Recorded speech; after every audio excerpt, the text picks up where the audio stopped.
Parce que c'est notre projet. Salut. C'est systématiquement débile. Non, mais ça a toujours un rapport avec ce qu'on va voir après, en fait.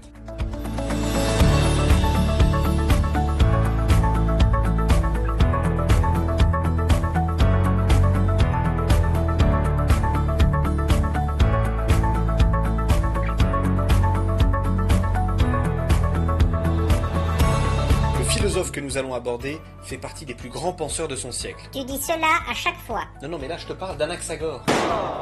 Anaxagore. Oui, à part un nom chelou, t'as quoi comme info? Il naît vers moins 500 à Clazomène, en Ionie, près de Smyrne, en Asie mineure. J'en connais que l'info est pas hyper utile, mais ça permet de te la péter un petit peu, c'est pas mal. On dit qu'il abandonna tous ses biens, animé par le désir de la contemplation. Pour te faire comprendre à qui tu as affaire, quand on lui demandait pourquoi vivre, il répondait « pour contempler les cieux et l'ordre de l'univers ».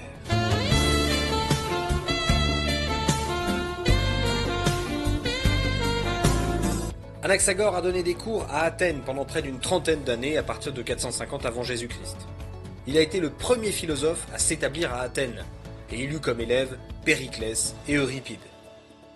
Contrairement aux autres penseurs grecs, il méprise la sphère politique et déclare à tout le monde que seul le cosmos importe. La politique, c'est du show business. Anaxagore fut traduit en justice dans un procès pour impiété vers 437 avant Jésus-Christ, à cause d'un devin qui s'appelait Diopeites. En ma qualité de grand inquisiteur désigné pour lutter contre l'erreur et la dépravation. Non, mais en fait, on s'en tape de lui, c'est pas très important. En gros, on avait le droit de traîner en justice ceux qui niaient les choses divines ou qui répandaient dans leur enseignement des théories sur les phénomènes célestes. C'est honteux. Anaxagore fut condamné à mort, mais il échappa à la sentence grâce à Périclès, son ami. Et il s'exila à Lampsaque, qui était une colonie de... Oh non, pitié, pas la blonde. Et il y mourut en 428 avant Jésus-Christ.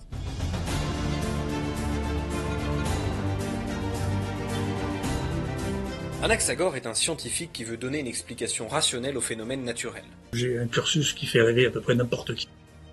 Dans son traité De la nature, Anaxagore apporte une solution à la question de l'origine du mouvement dans le monde. Pour lui, la cause du mouvement est un agent cosmique, conçu comme cause motrice. Des pouvoirs cosmiques phénoménaux. Il l'appelle l'intellect, en grec, le nous. Il décrit le nous de cette manière. L'intellect est illimité, maître absolu, et n'est mélangé à aucune chose car il existe seul et par lui-même. L'intellect a connu toutes les choses, aussi bien ce qui devait exister que ce qui existait, et tout ce qui n'existe pas maintenant aussi bien que tout ce qui existe maintenant, ainsi que ce qui existera. Tout cela fut ordonné par l'intellect. L'intellect est tout entier semblable à lui-même. Il est à la fois grand Mais et il a petit. fermé sa gueule. Ouais, non, j'ai senti que c'était un peu long. Non, c'est bon. L'intellect, ou le nous, est divin, et il meut le monde. Il est un et sans mélange, comme l'être de Parménide.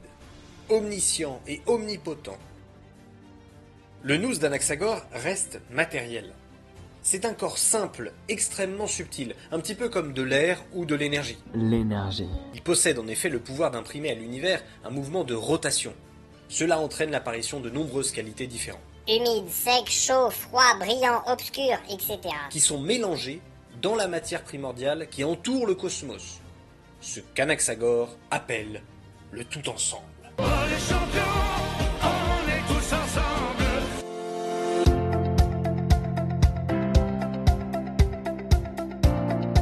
Deux limites peuvent être observées dans la philosophie d'Anaxagore. La première limite a été remarquée par Platon.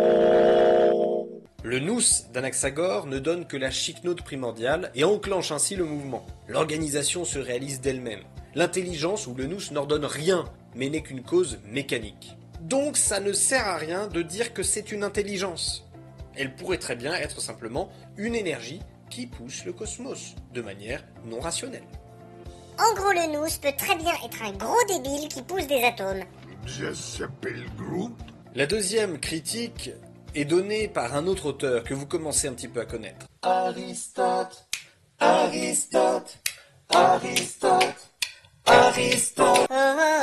Il reproche à Anaxagore une attitude paradoxale. Premièrement, d'avoir eu recours au nous comme à une solution miracle à chaque fois où il n'arrivait pas à expliquer les phénomènes. En gros, quand t'as pas la réponse à la question, tu réponds « c'est le nous ».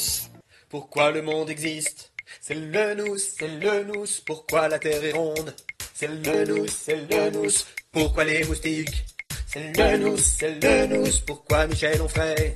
C'est le nous. Et en même temps d'avoir invoqué partout ailleurs comme cause des phénomènes, tout plutôt que le nous. En gros, le nous sert à rien.